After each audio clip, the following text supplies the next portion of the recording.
ఉన్న బంగారాన్ని విడిపించి ఆ రోజు ఆన్లైన్ రేటుకే మేము కొంటాం. Sharma gold company.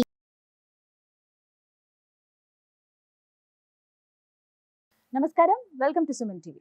ఈ క్రోధి నామ సంవత్సరంలో 27 నక్షత్రాల్లో జన్మించిన వారికి ఎలాంటి ఫలితాలు ఉండబోతున్నాయి, అలాగే వారు చేసుకోవాల్సిన పరిహారాలు ఏమిటి, వీటి గురించి వివరించేందుకు ప్రస్తుతం మనతో పాటు ఉన్నారు ప్రముఖ జ్యోతిష్యులు, తంత్రశాస్త్ర కోవిదులు డాక్టర్ ప్రదీప్ జోషి గారు. వారితో మాట్లాడి మరిన్ని విషయాలు తెలుసుకుందాం. గురుగారు నమస్కారం అండి. శ్రీమాత్రే. గురుగారు, కృతికా నక్షత్రం వారికి క్రోధి నామ సంవత్సరంలో ఎలా ఉండబోతోంది, శుభ ఫలితాల కొరకు వారు చేసుకోవాల్సిన పరిహారాలు ఏమిటండి? నక్షత్ర ఫలితములను ఉంటాయి. ఒకటి మనం గుర్తుపెట్టుకోవాలి, చాలా మందికి వాళ్ళ జన్మ నక్షత్రం ఏందో కూడా వాళ్ళకి తెలియదు. మీ జన్మ నక్షత్రం ఇంపార్టెంట్. ఇప్పుడు నేను చెప్పేది ఏది, జన్మ నక్షత్రం, నామ నక్షత్రము కాదు.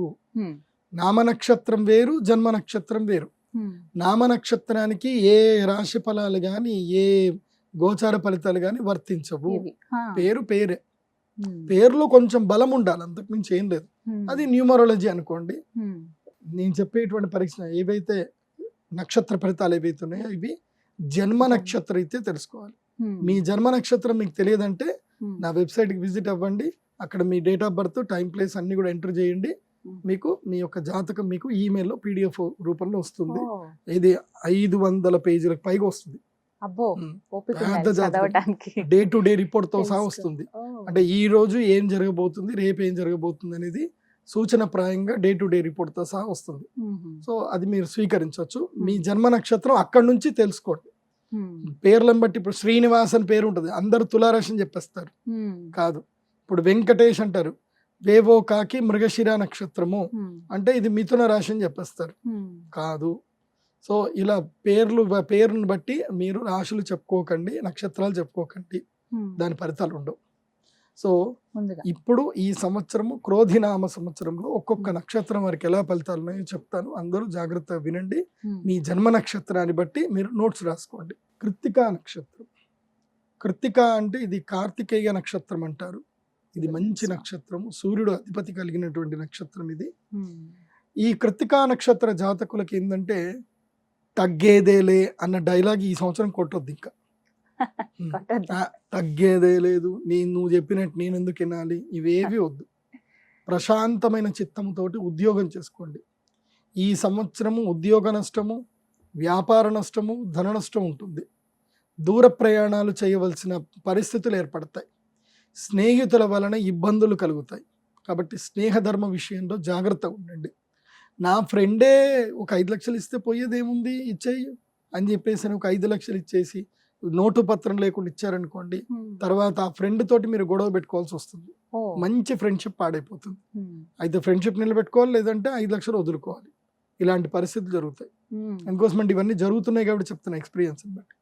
సో ఈ సంవత్సరములో ఏం చేయాలి కృత్తికా నక్షత్రం అంటే మొహమాటాన్ని వదిలేయాలి. ఏం వదిలేయాలి? మొహమాటం వదిలేయాలి. కృత్తికా నక్షత్రం. ఎవరన్నా డబ్బులు అడిగారు, రేపిస్తా, ఎల్లుండి ఇస్తా, వచ్చే సంవత్సరం ఇస్తా అని చెప్పండి. లేవని మాత్రం చెప్పొద్దు, ఇవ్వను అని చెప్పొద్దు. అలా నొప్పించక తానవ్వక తప్పించుకు తిరుగువాడు ధన్యుడు స్మృతి.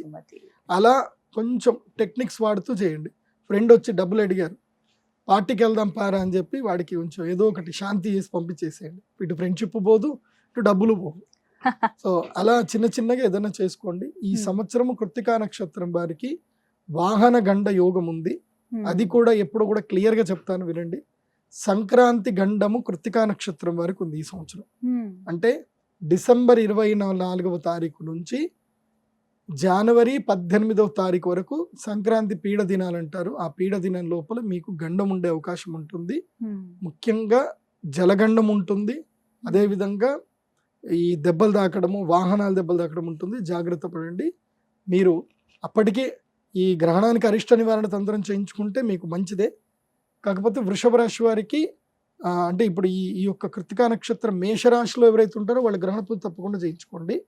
వృషభ రాశి లోపలికి వచ్చింది అనుకోండి, పెద్దగా ఏం అక్కర్లేదు. కానీ ఈ సంవత్సరము మీకు గోచార రీత్య మాత్రం బాగా లేదు. కాబట్టి తప్పకుండా శ్రీ మహాలక్ష్మి యాగం చేయించుకోండి. ఆ జగదంబ అనుగ్రహాన్ని మీరు పొందండి. అక్షయ తృతీయ రోజున మర్చిపోవద్దు.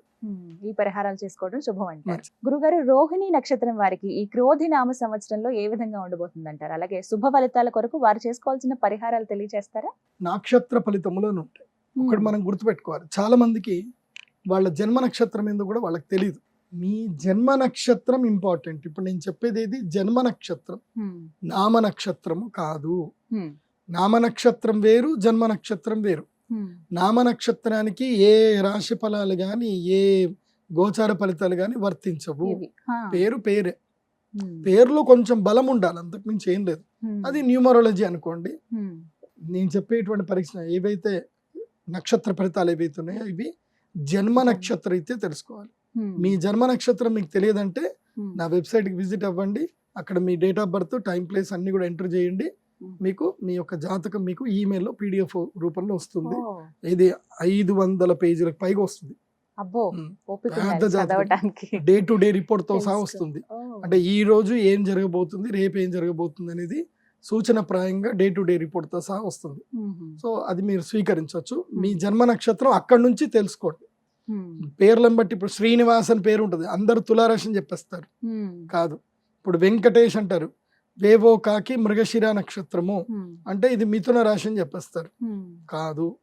సో ఇలా పేరును బట్టి మీరు రాశులు చెప్పుకోకండి, నక్షత్రాలు చెప్పుకోకండి, దాని ఫలితాలు ఉండవు. సో ఇప్పుడు ఈ సంవత్సరము క్రోధినామ సంవత్సరంలో ఒక్కొక్క నక్షత్రం వారికి ఎలా ఫలితాలు ఉన్నాయో చెప్తాను, అందరూ జాగ్రత్తగా వినండి. మీ జన్మ నక్షత్రాన్ని బట్టి మీరు నోట్స్ రాసుకోండి. రోహిణి నక్షత్రం, దీనికి బ్రహ్మదేవుడు అధిపతి. అంటే వీళ్ళకున్నంత క్రియేటివిటీ వీళ్ళ ఎవరికి ఉండదు. ఇప్పుడు మన సుమన్ టీవీ ఎడిటర్ టీంలో ఎవరెవరు రోహిణి నక్షత్రం ఉన్నారంటే ఒక దాదాపుగా 30% అందరు చేతులు ఎత్తేస్తారు, మేమే ఉన్నాము. రోహిణి నక్షత్ర జాతకులు చాలా క్రియేటివిటీ ఉంటుంది. కాకపోతే వీళ్ళు ఎప్పుడు కూడా నేను నేను నేను అన్న భావనలోనే ఉంటారు. ఈ నేను వద్దండి. నేను అని మీరు ఎప్పుడైతే భావిస్తారో మీరు దాన్ని రివర్స్ చేసి దాంట్లో పడ్డట్లు లెక్క, అంటే వేడి వేడి నూనెలో పడ్డట్టు లెక్క. సో నేను అనేది పక్కన పెట్టండి. ఈ సంవత్సరం అంతా నేను అనేది పక్కన పెట్టండి. ఎందుకోసం అంటే ఈ సంవత్సరము రోహిణి నక్షత్రం వాళ్ళకి పరీక్షా కాలము, మీకు ఎగ్జామినేషన్ టైం. ఈ ఎగ్జామ్లో మీరు పాస్ అవుతే పాస్ అయినట్టు, లేకపోతే లేనట్టు. ఎలాగానంటే మనము చిన్నప్పుడు గొడ్డలి కథ విన్నాం కదా, బంగారు గొడ్డలు పడింది, ఒక గొడ్డలు పడిపోతే కిందికి వచ్చి బంగారు గొడ్డలు తెస్తే ఇది నాది కాదు, వెండి గొడ్డలు ఇస్తే ఇది నాది కాదు, తర్వాత 3 తెచ్చి చేయడం ఏదైతే ఉంటుందో అట్లాంటిదే మీకు ఈ సంవత్సరం పరీక్షలు జరుగుతాయి. నమ్మకం మీద పరీక్షలు జరుగుతాయి. ముఖ్యంగా రాజకీయ నాయకులకు, రోహిణి నక్షత్రంలో రాజకీయ నాయకులు చాలా మంది ఉంటారు. రాజకీయ నాయకులకు చెప్పింది ఏంటంటే ఈ సంవత్సరం నమ్మకాన్ని నిలబెట్టుకోండి, వచ్చే సంవత్సరానికి మీకు అదృష్టయోగం రాబోతుంది. అయితే ఈ సంవత్సరము గొడ్డు కష్టం పడాలి. వృషభ రాశిలో వస్తుంది రోహిణి నక్షత్రం, చతుష్పాద నక్షత్రం. ఈ సంవత్సరము ఎద్దు ఎట్లా కష్టపడుతుంది, నేను ఆ మధ్య చూశాను. గానుగ నూనె, వాడు గానుగ నూనె దానికి నీళ్లు పెట్టట్లేదు, ఏం పెట్టట్లేదు, కొడతానే ఉంటాడు, అది తిరుగుతానే ఉంది. కోపం వచ్చి వాడిని తిట్టా, ఎందుకురా కొడుతున్నావు, అది తిరుగుతుంది కదా అంటే, సార్ మీరు ఒక్కరోజు వస్తారు, మీకు తెలియదు సార్, మీరు పోండి మేము చూసుకుంటాం. ఏమనాలో అర్థం కాలేదు. ఇంకా మీరు తీసుకపోతారా చెప్పుండ్రి, ఎద్దును తీసుకపోయి మీరు పెట్టుకుంటారా చెప్పుండ్రి, ఇప్పుడే ఇచ్చేస్తా తీసుకపోండి, 50,000 తీసుకపోండి. ఏమనాలో అర్థం కాలే. సరే రా భయ్ కొట్టకరా అని చెప్పేసి అంటే, మాకు రోజు ఇదే పని సార్, అది కొట్టకపోతుంది వినది, కొంచెంసేపు అయితే ఆగిపోతుంది, మళ్ళీ కొట్టాల్సి వస్తుంది. సో ఇట్లుంటుంది పరిస్థితి. సో అందుకోసమే గొడ్డు కష్టం అంటారు, గొడ్డు చాకిరి ఎందుకంటారు అంటే అందుకే. అదే తిరిగి మాట్లాడలేదు, ఆగితే కొడతాడు, పోవాల్సిందే. సో ఈ సంవత్సరము రోహిణి నక్షత్రం వారికి గొడ్డు చాకిరి, గొడ్డు కష్టాలు ఉంటాయి. కాబట్టి అదుపు మాట పొదుపు, ఎంత ప్రశాంతంగా ఉంటే మీకు అంత మంచిది. ఈ సంవత్సరం ఏంటంటే ఇంకా ఏం ఎక్స్పెక్ట్ చేయొద్దు, పని చేస్తా పోవాలంతే. మీరు ఎక్కడైనా ఎక్స్పెక్ట్ చేసి ఏమైనా అన్నారనుకోండి, ఉన్న ఉద్యోగం పోతుంది, లేని కష్టాలు వస్తాయి. ముఖ్యంగా లవ్ ప్రపోజల్స్, గర్ల్ ఫ్రెండ్స్ ఈ సంవత్సరం వద్దు. రోహిణి నక్షత్రం వల్ల గర్ల్ ఫ్రెండ్స్ వద్దు. ఎందుకోసం అంటే వాళ్ళ ఎక్స్పెక్టేషన్స్ ఫుల్ఫిల్ చేయక, ఇటు కష్టపడలేక, డబ్బులు ఖర్చు పెట్టలేక అబాస్పాలు ఎక్కుతారు. తీరా ఒకటి గుర్తుపెట్టుకోండి, గోడకేసిన సున్నము, గర్ల్ ఫ్రెండ్కి పెట్టిన డబ్బులు ఏవి తిరిగి రావు. కాబట్టి దాని నుంచి ఎక్స్పెక్ట్ చేసినా ఏంది నువ్వు నాకు పెట్టినవి కూడా ఆలోచన చేస్తావా, వాటిని కూడా లెక్కలేస్తావా అని తిడతారు. సో ఆ తిట్లు మీకు పడతాయి రోహిణి నక్షత్రం. కాబట్టి ఈ సంవత్సరము అంత్య నిష్ఠూరం కన్నా ఆది నిష్ఠూరం మేలు అనేది రోహిణి నక్షత్రం వారికి వర్తిస్తుంది. కాబట్టి ఈ సంవత్సరం అంతా తిట్లు తినండి, కష్టపడండి. మరి ఏమన్నా శుభ ఫలితాలు కొంచెమైనా కలగాలంటే ఏమైనా ఆ, పరిహారం న- చేసుకోవాలండి? నవంబర్ బాగుంటుంది. నవంబర్ బాగుంటుందా? డిసెంబర్ వీళ్ళకి లాభాలు వస్తాయి. నవంబర్ డిసెంబర్కి రాజయోగం వచ్చేస్తుంది, బాగుంటుంది. ఉమ్. కాకపోతే పరిహారం అంటే ఏంటంటే అనునిత్యము ఆంజనేయ స్వామి ఆరాధన చేయండి. తర్వాత వెంకటేశ్వర స్వామి దగ్గరికి వెళ్ళండి. అక్కడ కుమార తీర్థం అని ఒకటి ఉంటుంది. ఉమ్. కుమార తీర్థము వెళ్ళి అక్కడ స్నానం చేసి ఒక 3 గంటల పాటు కూర్చొని తపస్సు చేయండి. మీకు ఏ నమశివాయ వస్తే నమశివాయ, నారాయణ అంటే నారాయణ, ఏది కావాలంటే అది 3 గంటల పాటు తపస్సు చేయండి, బాగుంటుంది. అయితే అక్షయ తృతీయ రోజున సేవ చేయండి. ఉమ్. అక్షయ తృతీయ రోజున మా అమ్మవారి గుడిలో మేము మహాలక్ష్మి యాగం చేస్తున్నాం. ఆ గొడ్డు చాకరీ ఏదో అమ్మవారికి వేసారనుకోండి, ఫస్ట్ డే అక్షయ తృతీయ రోజున అమ్మవారు చూసుకుంటుంది, "ఆ, చాలు ఇవాళ ఒక్కరోజు చేసినావు, అక్షయం అంటే అన్లిమిటెడ్ కష్టం పడ్డావు, ఇక రేపటి నుంచి ఏం కాదు పో" అని పంపిస్తుంది అమ్మవారు. కాబట్టి ఆశీర్వాదం. సేవ చేయండి. అక్షయ తృతీయ మహాలక్ష్మి యాగం చేసుకోండి, లేదా సహస్ర కుంభాభిషేకంలో అమ్మవారికి అభిషేకం చేసుకోండి, మేలు జరుగుతుంది. చక్కగా వివరించారండి. నమస్కారం. శ్రీమాత్రి. సుమన్ టీవీలో మీ పర్సనల్ అండ్ బిజినెస్ ప్రమోషన్స్ కోసం కింది నెంబర్కి కాంటాక్ట్ చేయండి.